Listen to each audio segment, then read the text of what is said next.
গতকাল বিকাল থেকে সন্ধ্যা রাত্রে পর্যন্ত আমরা যে অভিযান পুলিশ এবং বিএসএফের যে অভিযান সেই অভিযানের মধ্যে দিয়ে আমরা টোটাল 12 জন বাংলাদেশিকে আমরা ধরতে সক্ষম হয়েছি। 12 জনের মধ্যে 9 জন পুরুষ এবং 3 জন মহিলা আমরা ধরতে সক্ষম হয়েছি।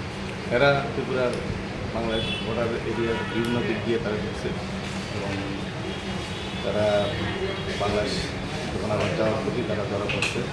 তো সেক্ষেত্রে আমরা যে প্রয়োজনীয় ব্যবস্থা নেওয়ার বিষয়ের জন্য আমরা এগুলো নিতে সক্ষম হয়েছি এবং আমরা তাদের বিরুদ্ধে করোনারের প্রার্থী করতে এবং আরও বিএনএসের দ্বারাই আমরা তাদের বিরুদ্ধে আমরা মামলা রুজু করছি। আমরা ওএসপিএসের মামলাটার নাম্বার 92/2024 এবং আজকে তাদেরকে আমরা কোর্টে প্রেরণ